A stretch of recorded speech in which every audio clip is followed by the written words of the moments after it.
And I think that brings us to our discussion about the new normal. What is this going to look like? What is what is everything going to look like? What is the future? What does it potentially hold? I was reading an article from the Ohio State University, and it says, four ways Arthur wrote that he believes that life will be different on the what he calls the other side, this other side of Corona. If we can attempt to look that far in advance and look at the future, virtual meetings may become the norm. Essentially, we I believe that we need to get extremely comfortable in the virtual space. That we need to get extremely comfortable and really picking and choosing and deciding who we're going to connect with, because we all want to touch and connect with each other, but we're going to have to limit who we touch and connect with for the foreseeable future and live in a space of virtual meetings. You're in Georgia, I'm in California. We got to start living mentally like that, bi-coastal, get into this kind of space to collaborate, to visit. And this has to become, while it does seem extremely detached, we've got to mitigate these risks by doing things. So number one was the virtual may become the norm, and I love to hear your thoughts on number two, on all four of these. We may want personal space. We may want more personal space.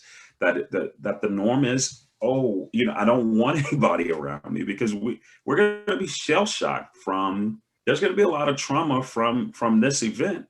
Do we ever want to really trust some of these old food sources and where we're getting food from, and should food be coming from China, or if these things are true, not being racist, but we have to know what our food sources are. And do we want everybody around us? Are we going to get into a particular thing where we're afraid of who's around us? And creating deeper boundaries where we don't want people to violate our personal space. All of the hugging, that that seems extremely strange to me. That the way that we used to connect, you couldn't imagine, embracing people that you haven't seen in forever, that you don't, live with. That concept. Large sporting events and music events are going to have to be very different. I hosted um, the Veterans Red Stick Veterans Week, and we did that day where we brought people together, but we had on-site National Guard was testing people. We had lanes set up where people were so far from each other. We had 20 feet of space between pods that we created, and all of that potentially was not enough, because people still naturally want to gravitate towards each other when we gave them all of the space, to do it. But I think that the vision that we had for that event, that it's gonna have to be the vision for the future. I mean, you've got to start thinking, no, we're gonna be socially distant. We're gonna stay away from one another.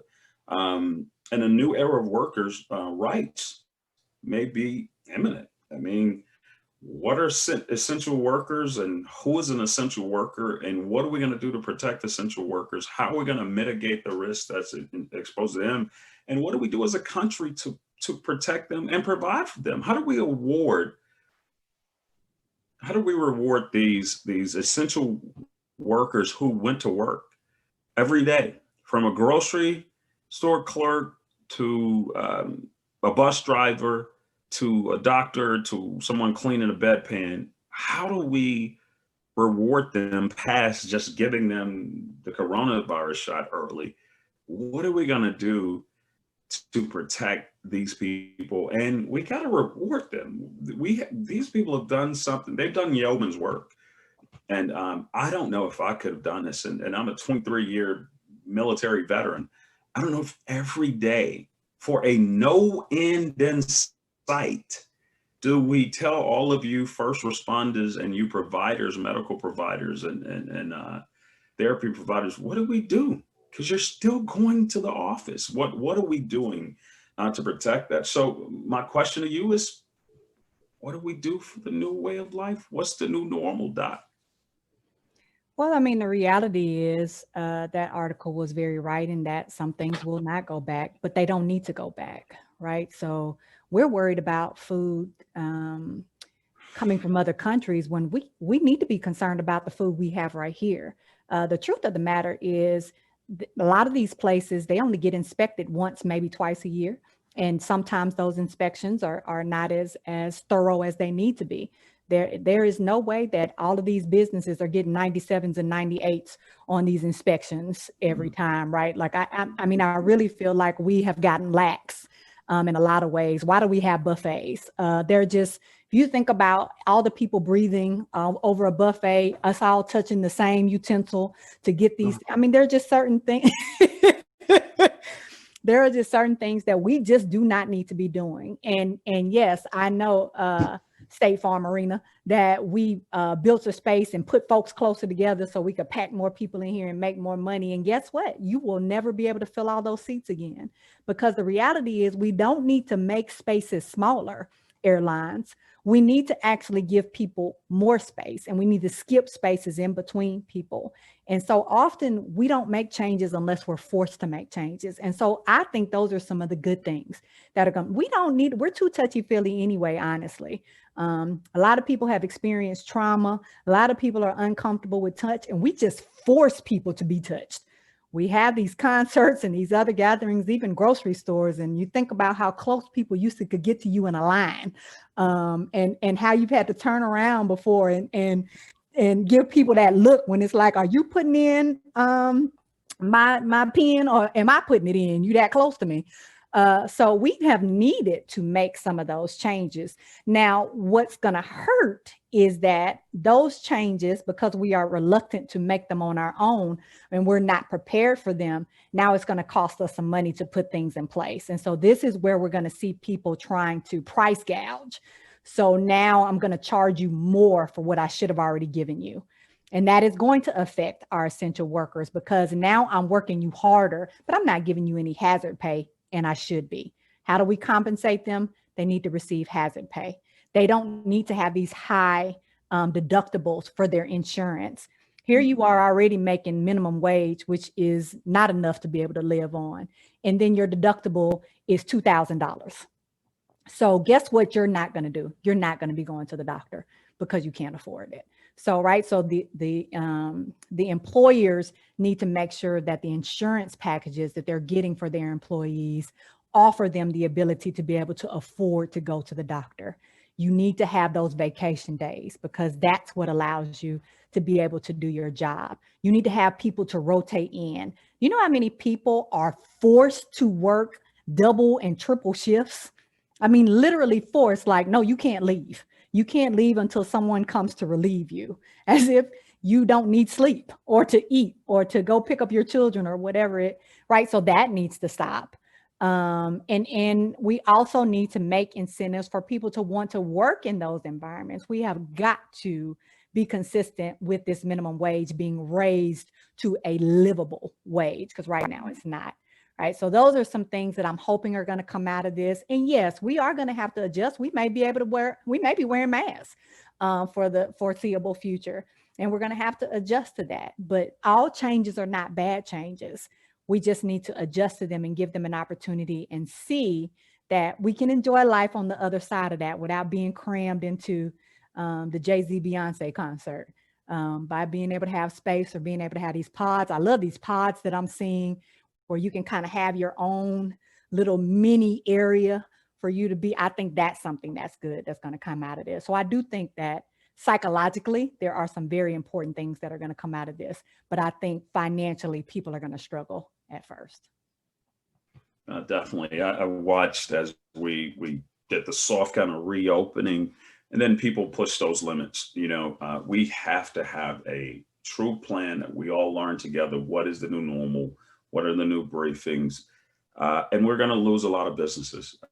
There's no ifs, ands, no buts about it. This is not gloom and doom. We're going to lose a lot of businesses. So, the new way is I'd rather have 50% of $5 than 100% of no dollars. And if our businesses are going to have to merge, like you said, those employees, you're going to have to merge into those spaces and become part of that deeper space where we can have that safety, that we're going to have to learn from it. A lot of businesses will not make it. One of the challenges that we've noticed, and in another episode, we're going to get into deeper racial justice, but staying within the same vein of COVID. One of the things that I think, the challenges that we're running into is how this virus seems to be targeting African Americans. There was this ProPublica article that I sent you earlier in the week. It was called "How COVID-19 Hollowed Out a Generation of Young Black Men." The article goes on, and it talks about how these men were pillars of their communities and their families, and they're not replaceable, and how COVID-19, and they liken it to the old John Henry allegorical, where the man worked himself to death. Old John Henry worked himself to death to beat a locomotive, and he beat the locomotive, and then at the end he died. And they related to, there's a Dr. K. Artez Bates. He was a big man with a big heart, out of Vidalia, Louisiana.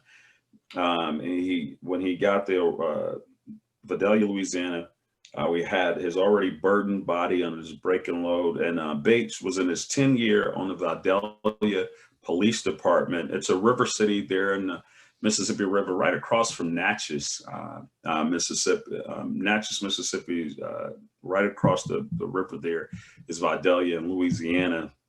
And his son, he was also assigned as a resource officer at an elementary school. And he was also the head pastor of Forest A Baptist Church, all of that. And we had this discussion before.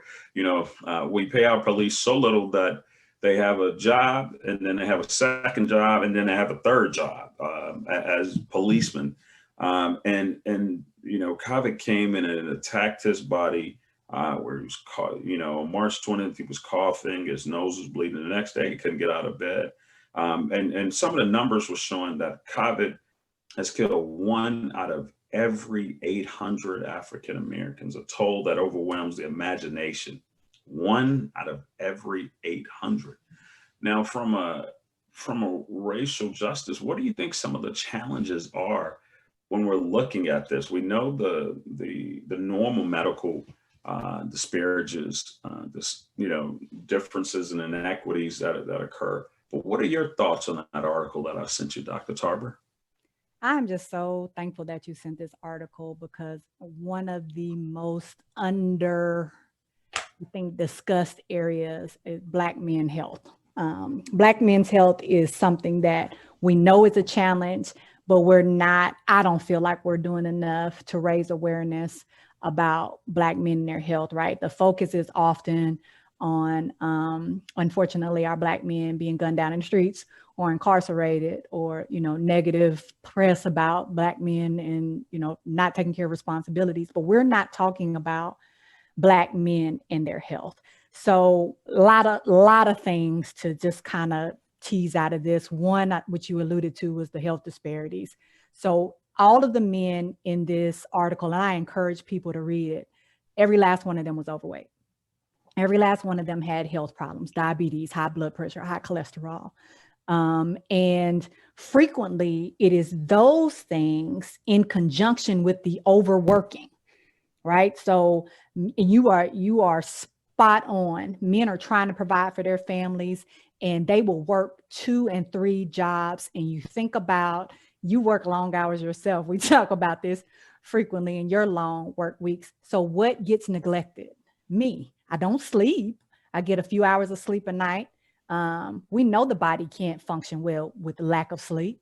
I'm eating probably mostly fried fast food because I don't have time to sit down and eat meals. I'm on the go. This man, you just had 3 jobs. So, this man is grabbing stuff, or people are giving him stuff, and that's going to be stuff that's fried and high in saturated fat, like he's eating junk essentially.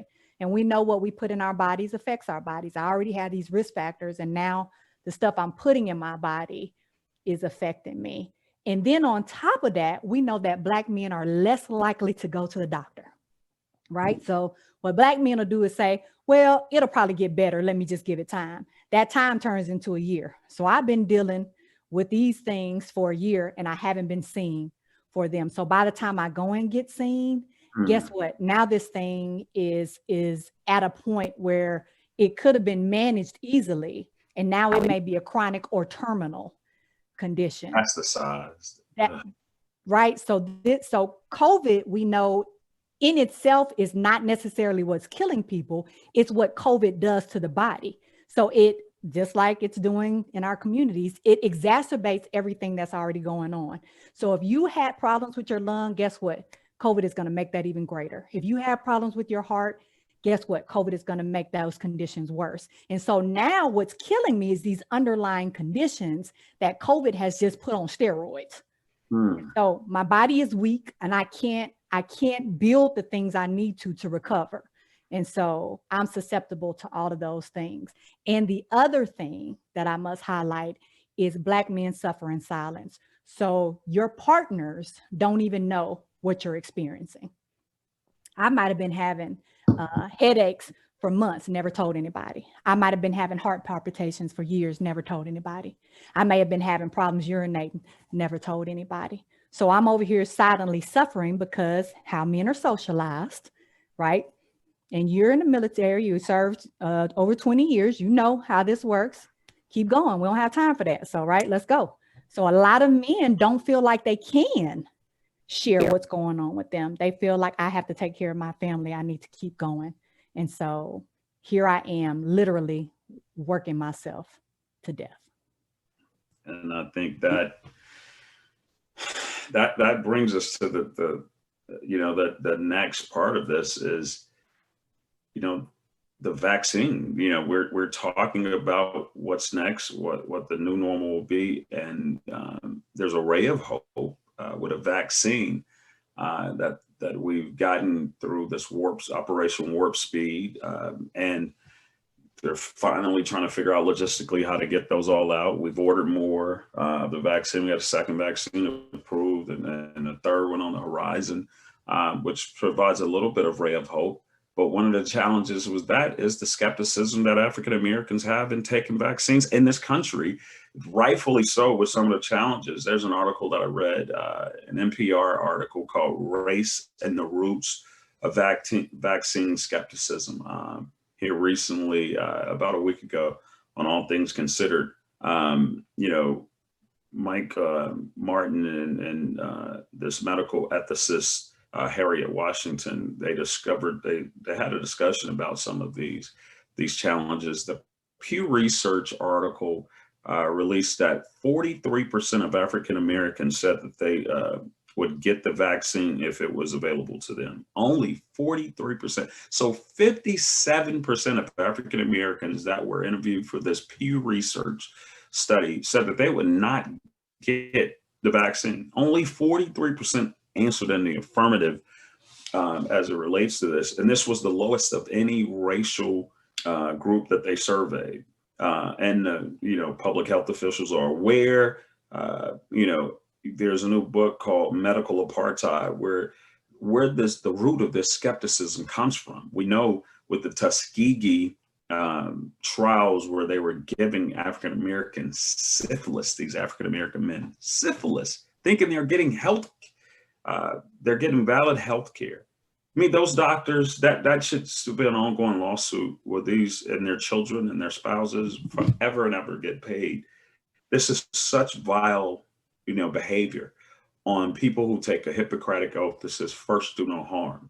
One of the things that these behaviors were coming from, this phenomenon was kind of counterbalanced with about the healthcare system that's not integrated within our community, right? We don't, it's not, unfortunately, in a lot of urban minority communities, it's not as simple as let me run over to the urgent care center that's down the hill where I know my local doc in case something happens. This is not an emergency room wait.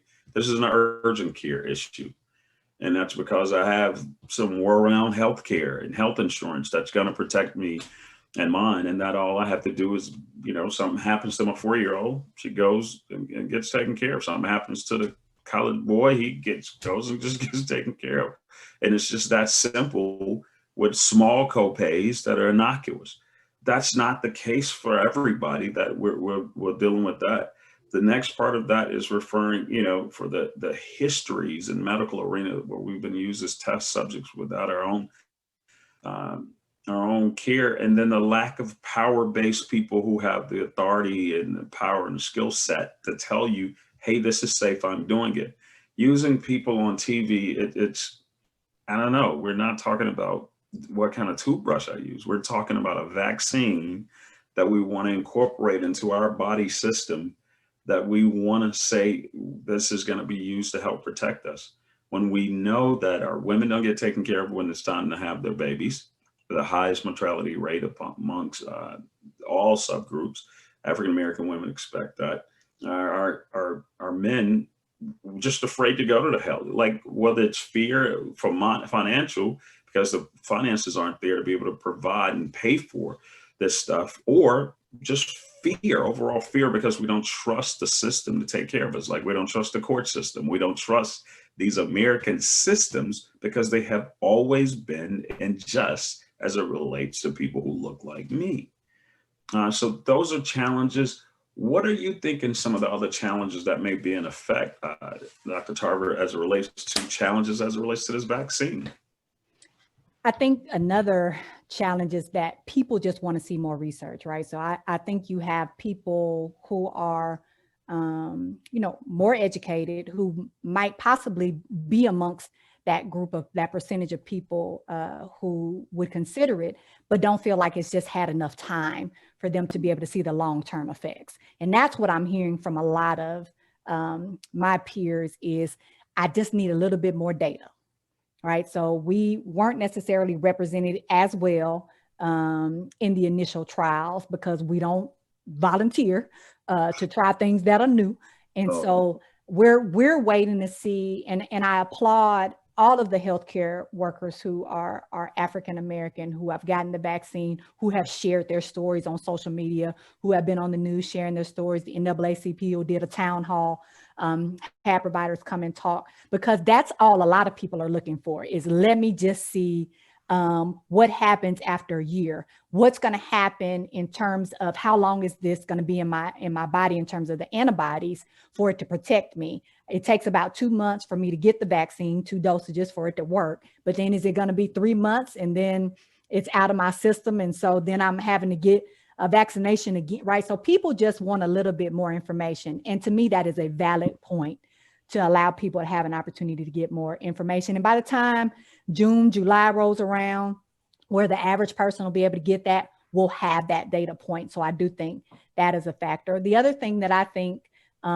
is prohibitive is people have this perception that vaccines give them illnesses, right? So we know this about just the regular flu vaccine. A lot of people don't get the flu vaccine because they have had experiences or heard of other people's experiences getting sick, if you will, after they got the vaccine. And so a lot of people in their minds are feeling like, if I get this, I'm going to get COVID. And they're terrified. Some have already had it, so they're wondering, am I going to get it again? And this is just lack of information and understanding, but it's still a valid fear for people. And so that's information that I think people have a little bit of confusion about.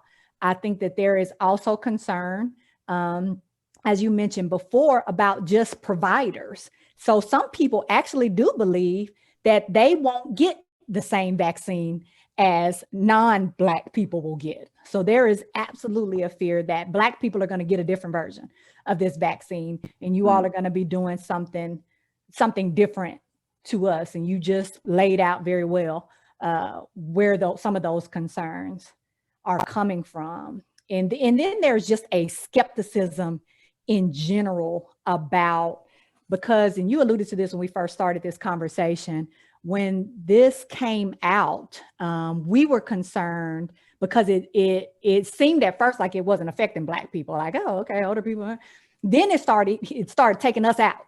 And so we are very concerned, I think, as a community about if the virus affected us in that way, how is this vaccine going to affect us? Is it going to affect us different? Even if it's the same vaccine, then it affects some of our white counterparts. So I do think a lot of those fears are coming as well.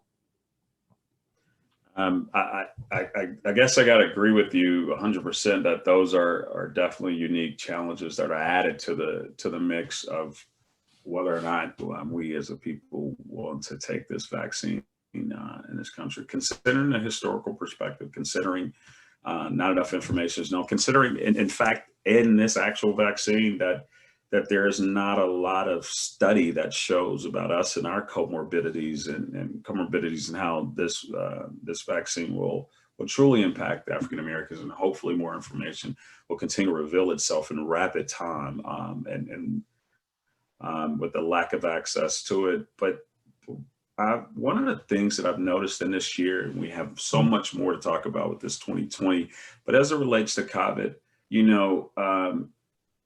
what about the resilience? Do you think that we've found a way that we've shown that as a human race on this country, that you're thinking 80.2 million people with COVID, you're thinking 18.9 million Americans with COVID, 330,000 Americans dead. Have you noticed any resilience or bouncing back, or people are still willing to keep trying? Whatever you noticed on a good news story that you can leave us with, Doc. This is probably my favorite part of this whole conversation, because I have seen people show up and be amazing. We had people stitching masks. When our providers could not get access to masks, we had people making masks for our providers, making masks for our elders, making masks for our grocery store workers, our custodial staff, and giving them away for free. We had kids even joining in, dropping off food for people. People made grocery store runs for folks and took it to them and put it on their porch so they wouldn't have to get out. We saw people being outside of windows to access folks that were in nursing homes and people who were in hospitals and couldn't see their loved ones. We saw providers FaceTiming and Zooming so people could spend that last moment with their loved one who was on their deathbed. We saw people in hospice being able to see the loved ones that they couldn't touch, but they got a chance to tell them goodbye. We saw people being creative and formulating pods to help each other. Like, hey, I don't understand computers. My husband does though, and he set this stuff up. All of us can come over. People giving concerts and just sharing of their gifts and talents. The podcasts that have come out of this, TikTok is one of my favorites. Like we have, I know a lot of times we just see the things that happen in life that are hurtful and destructive, but we got a chance to see people be creative. We got a chance to see when all those folks said we couldn't work from home, look how many people made it possible for us to work from home, right? Seeing internet providers give free internet to kids who would not otherwise have it, seeing computers being donated, the amount of food that has been donated to people who would not otherwise have food. That is the humanity that I know and love. The people that have not tried to politicize it, but just showed up quietly in the trenches. Those nurses that came from other states to help out their fellow nurses, those doctors who came out of retirement to help. Like, I have so much respect for people who sacrificed during this time, and they didn't stand up to get a trophy for it. They just showed up. They knew they had a purpose and an ability, and they showed up and gave of their time and their talents. And it makes my heart full now just to talk about it. Churches that have gone online. They're just countless examples of how we have been resilient during this time, and it has made us better people for it. No, I would have to agree with you 100% that we tapped into something that had heretofore been untapped. We, as an American people, and really the world's people, we showed our resilience by what we never thought we would have to do, never thought we would be required to do. But as a father who hasn't seen his daughter really since March, I saw her for about 3 minutes on her birthday in July, and I was so far away from her. I still haven't hugged my daughter. But because of my travels, because of, I'm not at risk. I've never contracted COVID, always tested negative for it. But because of just that risk, I wouldn't want to risk harming my daughter, who would then, innocuously give it to her grandparents who were there with her on a daily basis. And then they give it to their parents, her great grandparents. And that's generations that could be wiped out, with something like that. So we're all having to work together. We're all having to suffer.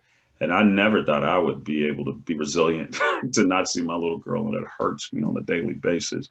But there's a greater good in all of this, is that if we all just be safe, we all just listen to the science, we all just work together, that we can get through this. We as a humanity can get through this. We as American people, we can, and you and I can. My ode to this great resilience was that even in our deepest, darkest days, we created something special that we share with our friends and our loved ones. And we hope that the community can grow from this. We hope that you, as listeners of In Our Own Defense podcast, as viewers of In Our Own Defense podcast, and subscribers to the content that we provide, I hope that you're challenged with pushing yourself even in this most critical time. We're not out of the woods yet, but we are making a way in this new way. We're forming and forging our new normal. And we thank you for being a listener to this as we do our year in review of these few shows that we'll do the end of this year. We look forward to our next season. So this concludes this episode of In Our Own Defense. We're your hosts, Attorney A.D. Winters and Dr. Dolores Tarver. We have more shows coming up for our year in review. We'll ask you to stick around. You can always follow us on Instagram at In Our Own Defense. You can follow us at YouTube, Facebook, or you can email us at inourown@gmail.com. We have some more exciting topics to discuss. We got to discuss entertainment and the sports world, all of the things that happen there. We have more national politics to discuss with the presidency and this crazy weather we've had this year. So there's so many more shows that we want to have with you as we do our year in review. And so thank you, Dr. Tarver. And this has been a great episode. 5, 4, 3, 2, 1. Excellent. Good job, girl. Whew. That was our best show. That was our best.